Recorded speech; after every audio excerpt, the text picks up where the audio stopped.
Antes de mergulhar nesta história incrível, considere se inscrever no canal e ativar o sininho. Cada história aqui tem algo a dizer, e você não vai querer perder nenhuma. Atlanta despertava lentamente para a luz dourada de uma manhã de primavera. As árvores, perfeitamente alinhadas ao longo das avenidas do centro da cidade, adornavam-se com delicadas folhas verdes, e o ar carregava o aroma sutil de renovação misturado ao café fresco que emanava dos pátios abertos. Buzinas distantes, saltos batendo na calçada e o murmúrio das conversas matinais teciam um zumbido urbano familiar. Em meio à multidão agitada, um homem se destacava sem se esforçar para ser notado. Não era o mais barulhento nem o mais visível, mas havia algo magnético em sua presença. Marcus Ellison, 54 anos, pele de ébano, ombros largos e porte altivo, avançava com uma elegância natural. Usava um terno cinza escuro sob medida, uma camisa marfim impecável e uma gravata azul marinho amarrada com uma precisão quase militar. Em seu pulso brilhava discretamente uma Patek Filipinas, um presente que ele deu a si mesmo após abrir sua 100ª loja. Mas o que os transeuntes não sabiam quando passavam por ele, muitas vezes sem nem mesmo olhar para ele, era que este homem era o fundador e CEO da True North, uma das marcas de prêt-à-porter de alta costura mais bem-sucedidas do país. Um império construído sem escândalos ou barulho, com trabalho árduo, disciplina e uma visão clara. Oferecer luxo sem arrogância e elegância com alma. 20 anos atrás, Marcus ainda morava em um apartamento-estúdio apertado no Bronx, acima de uma antiga oficina mecânica desativada. Foi lá, em meio às máquinas enferrujadas e ao cheiro de graxa, que ele montou sua primeira mesa de corte. Costurava à mão, muitas vezes até o amanhecer, peças únicas que vendia pela internet e em mercados locais. Cada jaqueta, cada camisa, cada detalhe trazia sua marca. Uma costura invisível aqui, um forro cuidadosamente pensado ali e, acima de tudo, uma história. Hoje Marcus administra uma rede de mais de 200 lojas nas principais cidades americanas. Ele emprega mais de 5.000 pessoas. Ele poderia ter se contentado com reuniões por videoconferência e relatórios de auditoria. Mas esse não era o seu estilo. Ele acreditava no campo. Ele acreditava no contato real. E acima de tudo, ele sabia que nunca é tão fácil ver as rachaduras quanto quando você se aproxima das paredes.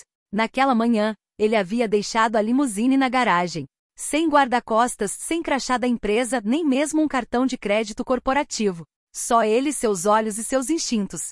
Queria ver como seus funcionários o tratavam. Pessoas comuns, longe do verniz que aplicamos quando a direção está presente. A loja True North em Cabeça de Viado era um dos carros-chefes da rede. Localizado em um bairro onde residências milionárias convivem com hotéis 5 estrelas, o local ostentava vitrines impecáveis, banhadas por luz natural e decoradas com minimalismo refinado. Ao passar pela porta de vidro, Marcus imediatamente sentiu uma tensão. Não a emoção do luxo, não. Uma tensão mais discreta. Os funcionários pareciam educados, mas distantes. Um olhar, uma postura rígida, um silêncio inoportuno. Ele estava acostumado a sentir essas coisas. Ele as conhecia a vida toda. Ele as reconheceu na respiração pausada de um segurança, no olhar que desliza rápido demais, na voz que sobe meio tom sem motivo. Uma vendedora loira na recepção lançou-lhe um sorriso automático, nem caloroso nem hostil. Um gesto rotineiro. Mas outro olhar, mais insistente, mais perscrutador, caiu sobre ele. Trevor Whitman, o novo gerente da loja. Trevor, com a camisa engomada, o olhar penetrante e o maxilar cerrado, avançou lentamente em sua direção, como um segurança abordaria um cliente desconfiado. Em sua cabeça, os preconceitos desempenhavam seu papel habitual. Um homem negro sozinho, bem vestido, sem sinais visíveis de riqueza ostensiva, bem vestido demais para ser inofensivo, mas não o suficiente para inspirar respeito. E acima de tudo, na sua lógica tendenciosa, fora do lugar. Senhor, Trevor lançou com falsa cortesia, seu olhar afiado. A seção de peças premium não é aberta a todos. Posso perguntar exatamente o que você está procurando? Marcus virou-se lentamente para encará-lo. Seu rosto permaneceu impassível. Não havia hostilidade em seus olhos, apenas uma centelha de lucidez. Ele já havia vivido aquela cena muitas vezes. Na juventude, como um jovem empreendedor, ignorado em seus próprios showrooms. E até às vezes em reuniões sociais onde era chamado de senhor motorista antes de pegar o microfone para fazer o discurso de abertura. Estou apenas dando uma volta, ele respondeu com uma voz calma e serena. Gosto de observar antes de escolher. Fez-se silêncio. Trevor, longe de se sentir seguro, franziu a testa. Sua voz endureceu. Pedirei ao nosso segurança para acompanhá-lo caso precise de ajuda. É só uma medida de rotina. Ele se afastou sem esperar por uma resposta e silenciosamente se aproximou do segurança posicionado na sala dos fundos. Marcos, no entanto, permaneceu imóvel em frente ao espelho, observando seu reflexo. Não era a primeira vez que ele era suspeito de invadir o que havia construído, mas hoje poderia ser a última. Momentos depois, enquanto Marcos olha para uma jaqueta de lã merino na seção Premium, uma peça que ele mesmo havia validado durante o último lançamento, Trevor reaparece, com uma expressão ainda mais rígida e o rosto marcado pela raiva reprimida. Ele se aproxima com passos largos, seu olhar duro. Vou pedir que você saia da loja imediatamente. Este não é um lugar para ficar à toa. Você não respondeu às minhas perguntas, e nossa política de segurança é rigorosa. Sua voz corta o ar como uma lâmina. Ele fala alto. Alto demais. Alto o suficiente para que os clientes próximos parem, curiosos, alguns visivelmente envergonhados, outros tentando se afastar. Uma mulher branca de terno bege, examinando um cinto, dá um passo hesitante para trás.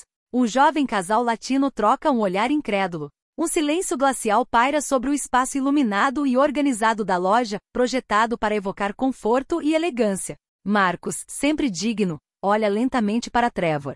Seu olhar é calmo, mas profundo. Ele não treme. Ele não cede à humilhação. Ele examina os rostos ao seu redor e então fixa o olhar no diretor.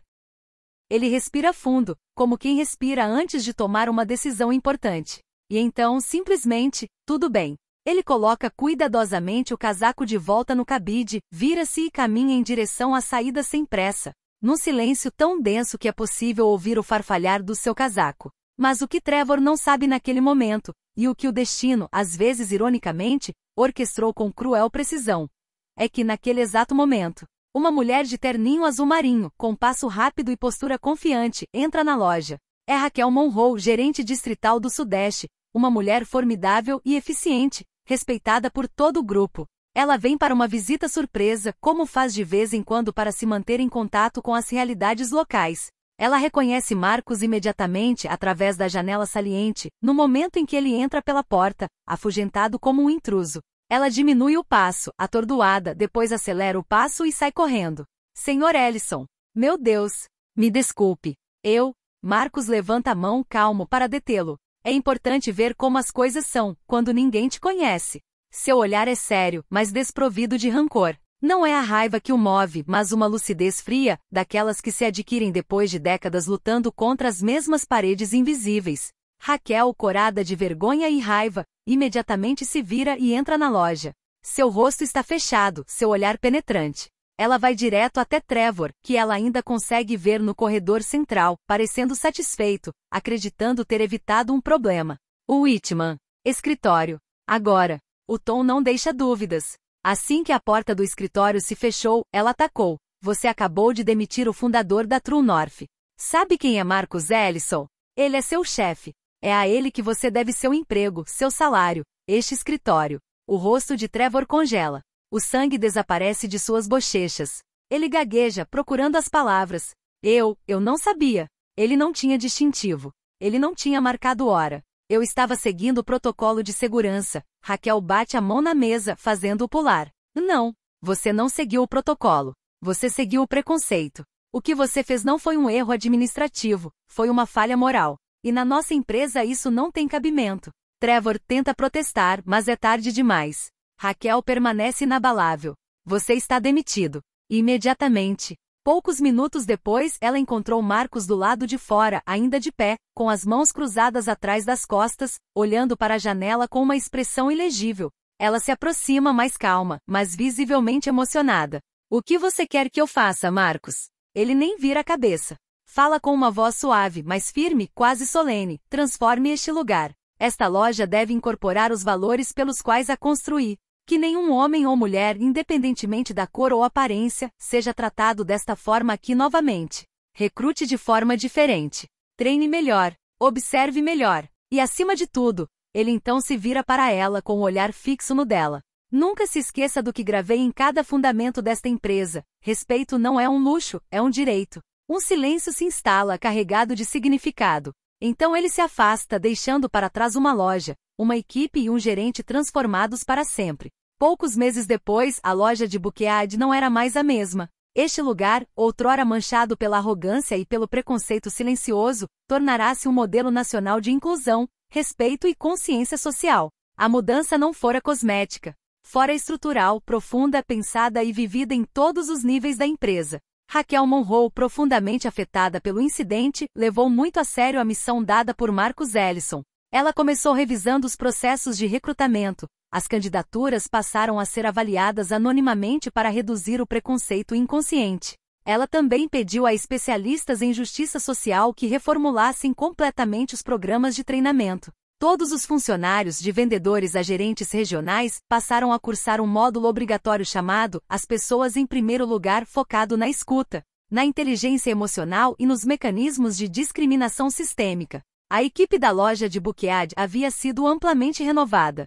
Não com o espírito de punição generalizada, mas com o claro desejo de recriar uma cultura interna alinhada aos valores fundadores da True North. Os que permaneceram foram escolhidos não por sua antiguidade, mas por sua capacidade de incorporar uma nova forma de servir, uma que começava com o reconhecimento da dignidade de cada cliente. As paredes da loja agora exibiam um mural discreto, mas poderoso, uma série de rostos jovens, velhos, negros, brancos, asiáticos, latinos, velados, tatuados, com uma única palavra escrita acima deles, bem-vindo. Logo ao lado, uma grande moldura de madeira preta colocada na entrada principal, retratava o rosto de Marcus Ellison. Ele estava ali com um olhar calmo, mas determinado, com esta citação gravada abaixo do retrato. Nunca presuma que você sabe quem está na sua frente. Toda pessoa merece ser tratada com dignidade, não pelo que ela tem, mas porque ela existe. Esta mensagem agora foi exibida em todos. A True North tem lojas espalhadas pelos Estados Unidos, de Manhattan a São Francisco, de Chicago a Dallas. Os clientes leram, alguns pararam emocionados, outros tiraram uma foto discretamente. Não era apenas uma citação, havia se tornado uma declaração de intenções, um ato de reparação, um juramento. O incidente de Buquead, inicialmente um escândalo humilhante, tornou-se uma lição. Artigos foram publicados. Palestras foram realizadas em escolas de negócios. O próprio Marcus Ellison foi convidado a Harvard para falar sobre liderança, ética e humanidade. O dia em que um CEO negro foi expulso de sua própria loja foi agora citado como um ponto de virada, uma vergonha transfigurada em alavanca para a transformação. E no centro dessa transformação estava uma verdade simples, mas muitas vezes esquecida: o respeito não é um privilégio reservado aos poderosos. É um direito inalienável. O legado deste evento estendeu-se para além da True North. Outras empresas seguiram o exemplo. As políticas internas foram revistas e treinamentos foram implementados. Buquead deixou de ser apenas um bairro nobre de Atlanta. Tornou-se simbolicamente o berço de um despertar tão necessário. E Marcus, discreto como sempre, continuou seu trabalho. Não no tumulto dos holofotes, mas na constância de princípios. Porque no fundo nunca se tratou de vingança, mas de visão. De um mundo mais justo, onde a cor da pele não determina o valor de uma aparência.